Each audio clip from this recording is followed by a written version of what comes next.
Hi everyone, this is Rosita Cooper. We're on Living Your Dreams with Rosita. Today, my special guest is Dr. NEKESHIA Hammond. How you doing today?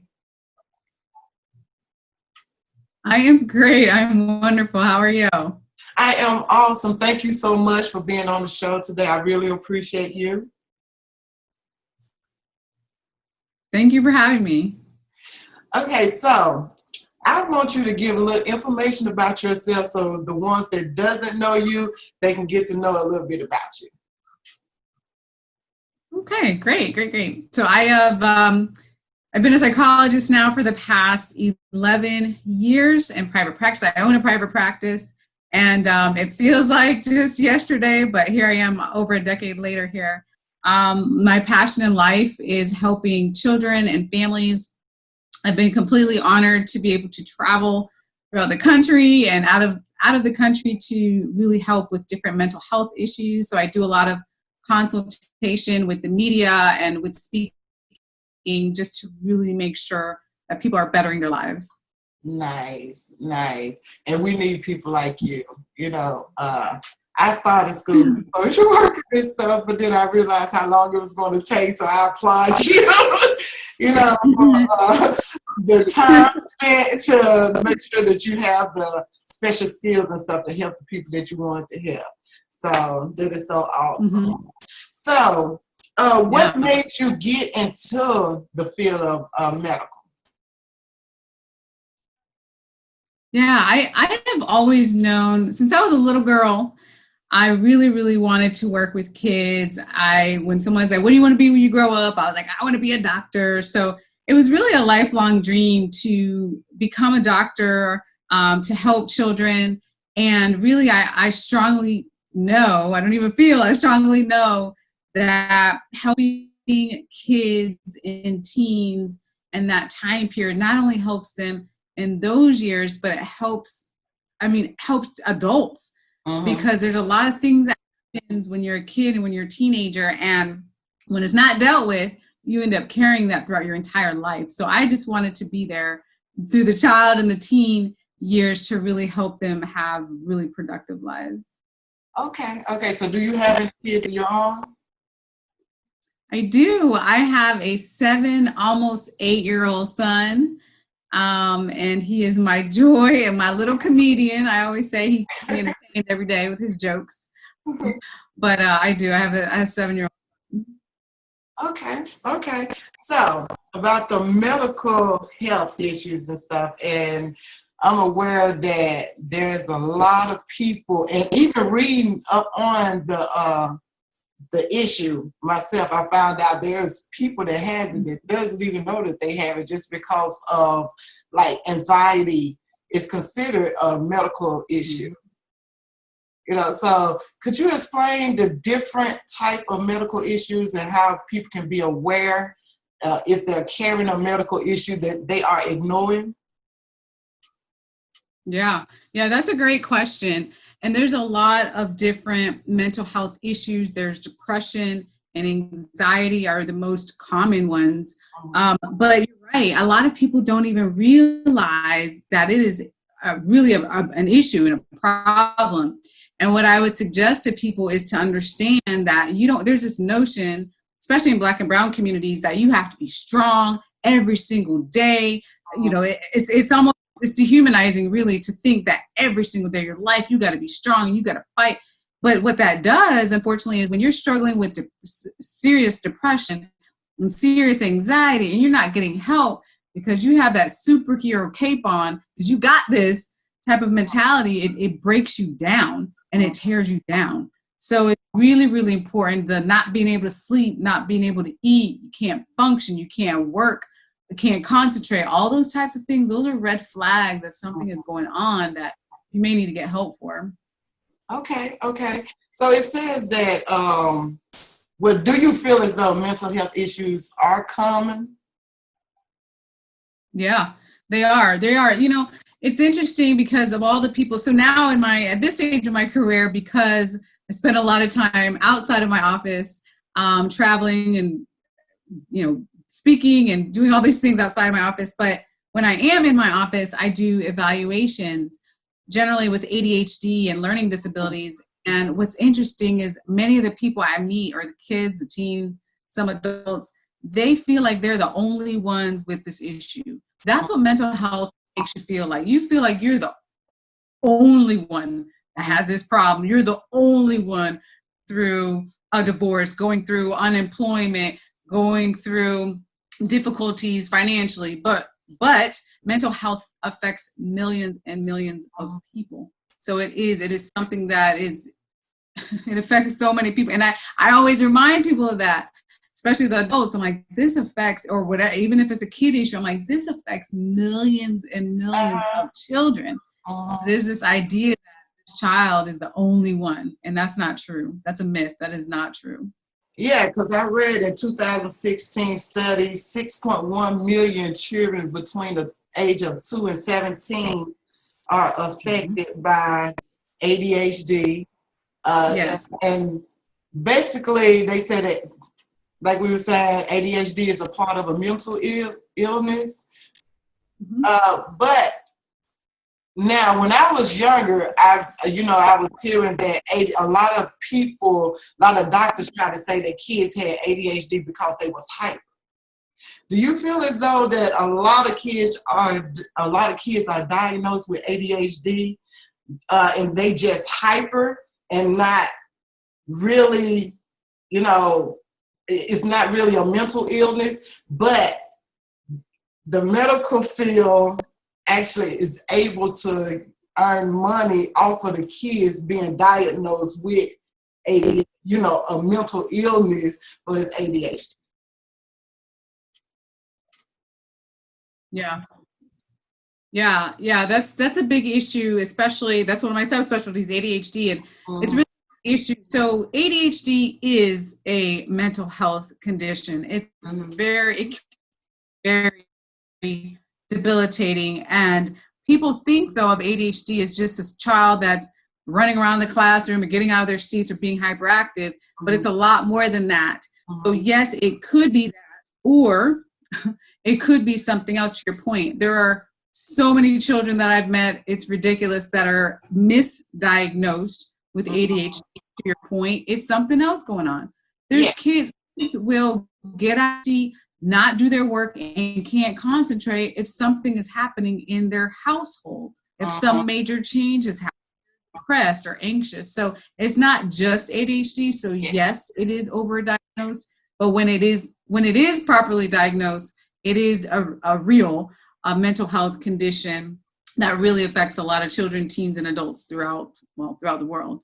Because I noticed when I was in school, there was a lot of kids diagnosed with ADHD that I felt, I personally, even as a kid, felt like there's nothing wrong with them. They just hyper, and even I was hyper, but I found my way of dealing with my hyperness. I just do everything that I like to do, even as a grown up. I still feel as though, which I feel like, okay, it's ADHD, but it's not a depression thing. It's more so like multi-talented, and I get bored with certain things and I want to do something else. So I might be doing one thing and I want to, like, I could be writing a song and doing a song like, okay, I'm gonna do this, but then it's people that have it that wasn't diagnosed,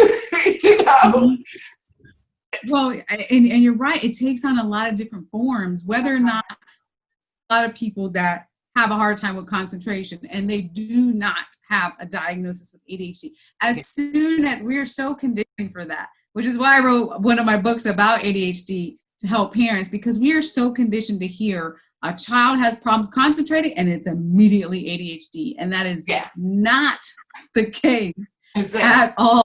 Every child that is hyperactive has ADHD. Not every child or person with concentration problems has ADHD. And what happens a lot, unfortunately, in the education system is sometimes that's used as a weapon, psychological warfare, if you will, with parents, and trying to label when there doesn't need to be a label of ADHD, or not getting the resources and calling it a behavior problem. This kid is just bad or lazy and those types of things. So it goes either way, but it can be very detrimental if someone doesn't have the proper psychological evaluation to really determine what is going on. There's more things than just ADHD in the mental health world. Exactly. And I could say, and I just actually started just telling people this. So my mom, basically at the age of 12, I was molested by an uncle that was married in the family. Okay, so immediately I started acting out. So nobody really knew why I was so mean and bad and getting in trouble and couldn't stay focused, but there was a lot of anger, going on and stuff. So now that I'm 46 years old, I'm just telling it in a magazine article, and my mom read it, and she was like, so that's why you were so mean, So that's why. Go ahead. That's how you learned about it through the magazine article? Yes. No, I just said that's how your mom learned about it, through the magazine? Yes. So all these years, my family were just thinking I was just acting out, just bad. And they now just finding out why I was the way that I was. And that happens to a lot of people, though. That happens to so many people and so many kids. There are kids that are suffering, especially with the bullying, especially with cyberbullying, which is awful. Regardless of being in school, half the kids are, this is the summer, they're not in school. They're still being bullied. They still have cell phones. They still have the internet. Exactly. So the bullying is happening. Like you said, there's physical abuse that people don't know about. There's sexual abuse. They're witnessing domestic violence. There's so much that's happening to kids. I met so many kids that are struggling. And again, when they go and sit down in the classroom, the first people want to say is, you must have ADHD because you can't concentrate. And I'm like, you have no idea what's going on in this child's life. You haven't even taken 2 seconds to know what's going on. You can't make that assumption. And then, which I've also seen a lot of questions I normally get is about medication.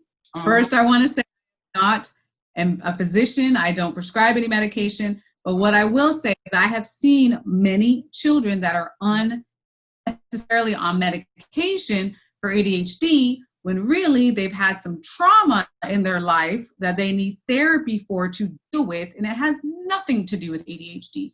So again, the misdiagnosis is so pronounced. It's so inappropriate. Kids are not getting the help they need because, again, we just want to slap the label of ADHD and do some medication. It's not always the solution. Exactly. And you just basically went over 2 other questions that I was going to ask you about the medication and drama. Do you feel as though that drama can cause bipolar issues? You know what I'm saying? That a child can actually act bipolar just because something majorly happened in their life that traumatized them? What can happen is that if the child already has a bipolar disorder or depression, anxiety, or whatever other condition, a trauma can really worsen the situation. Because now, especially with bipolar disorder, it's difficult to manage moods and emotions and that sort of thing. And then you have something traumatic happen that you don't know how to deal with.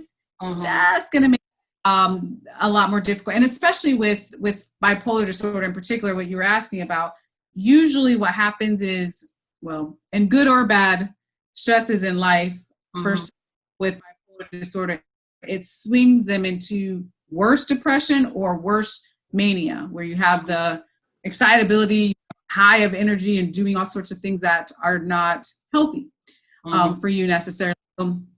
So yeah, I've seen that again too many times.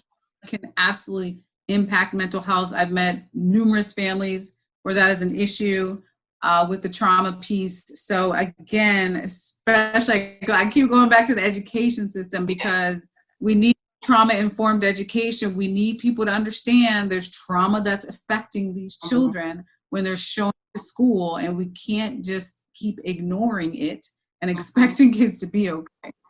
Exactly. Well, I have a friend that basically she was diagnosed with bipolar. And so her grandmother sent her to Georgia to me, because she has two brothers but no sisters. So I was always like this big sister to her. So immediately when she came here to me, she usually sings and writes, and that's how we met, through the singing and writing and stuff. So I got her here and we started praying, talking, singing, writing songs, and she immediately just like went back to her normal self. But when she went back to Memphis and decided to start it back working, and it's like the same environment, and started back working a lot and going to school because she does too much. She's like extremely smart. So she want to go to school full time, go to work full time. And I'd be trying to explain to her, you're constantly going back into your depression mode because you're doing too much, And I've noticed that it's been like 3 or 4 times she had an episode of falling back into bipolar depression and getting back on the medication, all because she's trying to go to school and work and stuff. But when she's around me or talking to me, I have her laughing and talking, and she like go back to normal. So do you feel as though that is, yeah, go ahead. No, go ahead. I want to hear what you got to say. Well, I was just going to say that that is a question that I get very often. I was doing a keynote a couple years back in North Carolina, and I remember one of the dads in the audience was, does environment matter for kids? And I'm like, yes, it does. So like you said, with you, she's thriving. She's doing amazing. You're connecting. These kids need connection, desperately need connection. It doesn't always have to be your family members. Hopefully it is, but it doesn't have to be. It could be a friend, or else, but kids need connection. They need to feel people care about them. And unfortunately, with some schools, these kids don't think the teachers care. I've heard some horror stories that, Lord, if I had 3 more hours, which is horrible, but somebody has to care about the kids, and they can thrive. But again, putting back in the environment, like you said, you're stressed out, you're doing too much. I mean, there's things that can trigger an episode of depression and bipolar mania. Absolutely. And trauma is definitely one of them. Yes. Because I feel as though once she's relaxed, because she's grown, but once she's relaxed, she's good. When she go to work, she get depressed. I don't know. Might not be the right job, but she does technical, fix computers and stuff, and do the call centers and stuff like that. And she loves what she's doing, but every time she tries to do something, for it's working and going to school, I just think that she does too much. She's overwhelming her mind because she's smart. And so it's like she wants to do those things, but I'm like, do it part-time. Just don't go full effect because you go back into your episode again. But I truly believe that music, and I read this also, but I always felt like music is also a therapy for, mental illness and stuff. Yeah, therapy. There's therapy. I mean, there's music therapy, there's art therapy, there's a lot of different dance therapy. There's a lot of different types of therapy out there. And I brought that up because people always think that therapy is just sitting on a couch, talking to a psychologist or another mental health professional about your problems. And that's one of therapy, but there are really creative therapies out there that people are using. Again, it has to work for you though. So like you said, for that particular person, music might be the thing. For the next person, they're like, I hate music, so obviously don't do that. Dance or art, or what is it that fulfills you and will make you happy and make you grow as a person? That's really what's most important. And for everyone listening to this, I will strongly advise for you or someone make sure that you have a therapist that you trust in, that you connect with. That's really, really important. And when you have those pieces, it's just an easier and a nicer flow of therapy to get your goals accomplished. Okay.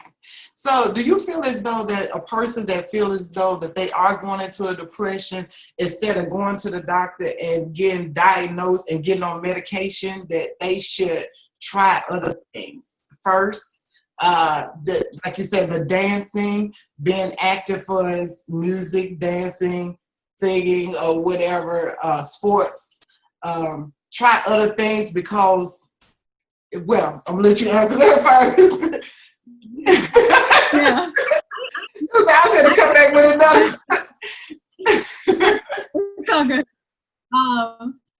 As far as depression, there's such different levels of depression. There's the really mild up to the severe. Like severe meaning you have thoughts of wanting to hurt yourself or hurt someone else. You need to get to a doctor. Like, please don't try anything at home at that point, because it's a really dark place, right? Yeah. So it's not in the severe category, and it's some minor things where you're starting to have some bad days, or some days you're not concentrating. I would absolutely say, yeah, definitely start at home. There's a lot of different things, a ton of things on the internet. There's different apps.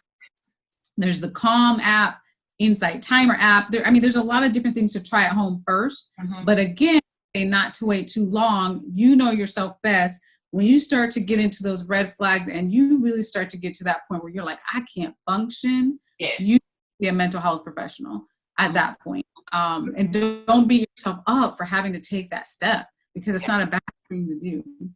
Okay. So do you feel as though that people that just have small symptoms just because they might be going through something, let's say a breakup, or, somebody have passed away in their family and they have just that temporary depression moment, that they shouldn't go to the doctor and get medication, because medication, once you get on it, then it starts going through your bloodstreams and it actually makes you to that bipolar point because of the medication that they give you.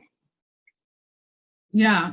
And those are some great points, because those are exactly prime examples. Like you said, losing a loved one, or is losing a job, breaking up with a significant other. Those really, for anybody, those trigger some depression. I would say, though, for everyone listening, to assess where are you at with your social support network. Do you feel supported by those around you? Your family, your friends, your neighbors, people at your place of worship, or wherever else? Do you have a group that can, support you and get you through that time? Or saying, I don't feel like I have anybody, I'm lonely, that sort of thing, where you may need to see a mental health professional. So it really depends on how supported you feel and how you can get through this. I've really seen both sides. I've seen some people, and grief is horrific. Like, grief is so hard. I've never done grief therapy, just because it's really hard. It's just so hard to me. But I've seen people that have lost a really close loved one, and they had the typical grief and depression, and they came through and they were fine. And then I saw people after only like the first month or two, they could not function. And I'm like, you need to see, I was referring them, you need to see therapy for that, because it was too hard to deal with. So again, all of us are different. But the major thing is, can you get through? And if you can't, not to beat yourself up about that, because that's okay. That's what life is. All of us have challenges in life. Yeah. So that's what it's about, though, getting the help that you need. Okay, awesome. Okay, well, on Living Your Dreams with Rosita, there's a testimonial part. So I would like for you to tell everyone what happened in your life at some point that made you almost want to give up on what you was doing, and how did you get past it? Yeah. Gosh, let me think. I think one of the things that really stands out for me is that when I started graduate school many years ago, when I started graduate, like I said, it was my life dream. I would be a doctor. I was so excited. I'm in a doctor program. Yes, great, you made it, right? And then after that very first year of graduate school, most people don't know this, but after the first year of graduate school, the program more or less was working on some accreditation stuff. They didn't get it in time. Tuition went up. Long story short, I could not afford to go to school at that time. Like there was no way. Like I couldn't work 120 hours a week. So there was no way. And I had to literally drop out of school at that point. And it was so difficult. And I didn't know back then, I didn't know what was going to happen. And I did have times when I felt like, what is this? What's happening to me? Right. A year later, I did end up going back and I got their accreditation and all that, but I didn't know that then. I had no idea what was happening. It was a lot of uncertainty. I was having a hard time because I was like, well, why, all the things that you normally ask yourself, why is this happening to me? Yeah. This is my dream. It's happening. And I was so naive in my early 20s. Just thought, good, like made it in the program, you just go through. And it's like, nope. Year one, you're like out, done, withdraw from school. And so that was a very difficult year, to say the least. But I think what got me through was just trying to have faith, which I have a lot more faith now in my older years, but trying to work. When I think back of that 21-year-old girl at the time, trying to have faith and understand that things were going to be okay. But I was terrified. And I did feel like giving up every day there were so many things that happened in that year and it was hard, but nonetheless, obviously here we are many, many years later. So I'm glad I didn't. And one of my mottos in life is just to keep going. I strongly still to this day believe in that. Just keep going, because there's going to be the setbacks and there's going to be the obstacles. But again, just reminding people to keep going. Yes. So what advice would you have for someone that wants to be a doctor? So my main advice would be to get the experience. It's obviously a huge investment of time and money, but get the experience in the areas that you think you're interested in, and you'll then know whether or not you really want to pursue that. It's funny because I was just on a virtual conference with some high school and college students. What was it, last week, I think, and that was one of their questions too. Like, how do I know? And I'm like, you have to get the experience, because again, a doctor program takes a long time. But knowing, do you want to work with kids? Do you want to work with adults? Do you want to work with the elderly? Who do you want to help? And know that there's a lot of, again, hard moments, but there's a lot of also rewarding moments. And you can make a difference. And it's just so critical. But again, it's a huge investment of time and money. So definitely get the experience in the areas that you feel you want to be a part of. And then that'll guide you in your decision. Oh, nice. Okay. So give us some inspiring words. Give the audience some inspiring words that you feel as though that they can grow from and teach their kids and their grandkids, and they just grow throughout their life. I would definitely say never, ever to give up hope, which doesn't mean, let me put a big asterisk on that, which doesn't mean that you're not going to have the days when you feel like giving up hope. I've had many of those days on many goals, but never ever really give up the hope. I think everything that's happening right now, especially in our society, especially the Black Lives Matter movement that has resumed at this point, we're seeing protests globally. We're seeing images of people dying in videos, and it's so much happening right now. And I've been a part of a lot of conversations surrounding racism, social injustice, and working with the media, as I said before. And one of the things I want to remind people of is there's absolutely hope. I've heard, what if things never change? And don't have that mentality in life. You cannot go through life with that mentality. You have to believe that things are going to change. You have to be a part of solutions for things to change. Again, want to remind people there is hope. Don't give up. Be okay. You're going to have the days when you feel like giving up, but just remain hopeful. Get back to that hopeful place. Exactly. And like you said, they have to feel like that things are going to change, because the ones that mind is set that nothing is going to change, that's a part of the problem.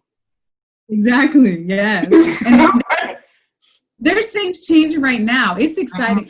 I can tell you how exciting it is as a psychologist, being with different organizations, Florida Psychological Association and American Psychological Association, for example, and seeing the amount of massive changes that are already, and those are just those associations, so many different areas for racism and education, but there are things that are changing right now, massive changes. So again, think of it as an exciting time, and change will be coming. I don't want to sound like Obama here. I feel like I took it slow. Go ahead, honey. I was like, change is coming. Okay. Go ahead. Just say what's on your heart and mind. You know, on my show, people are able to say what's on their heart and mind. You know, there's really no time limit. If it's on your mind, say it. Yeah. Don't here and say, I wish I could. I was channeling President Obama for a second, but yeah. Yeah. Well, is there anything else that you want to add to this interview? Yeah, I would just tell people I love connecting with people that I meet virtually, obviously, or on radio or podcast interviews. So definitely, I'm on Instagram at dr.hammond. That's where I spend most of my time, but I'm also on Twitter and Facebook. So I encourage people, if people have any questions whatsoever, I'm more than happy to answer them. They can even send me a direct message. Most people do on social media. And again, super happy to answer any questions or help in any way I can with regard to mental health or wellness issues. Okay. Well, y'all have been watching Living Your Dreams with Rosita Cooper and Dr. Hammond. And thank you so much for tuning in. And remember, let no one and nothing stop you from following your dreams. Peace and love, peace and blessings.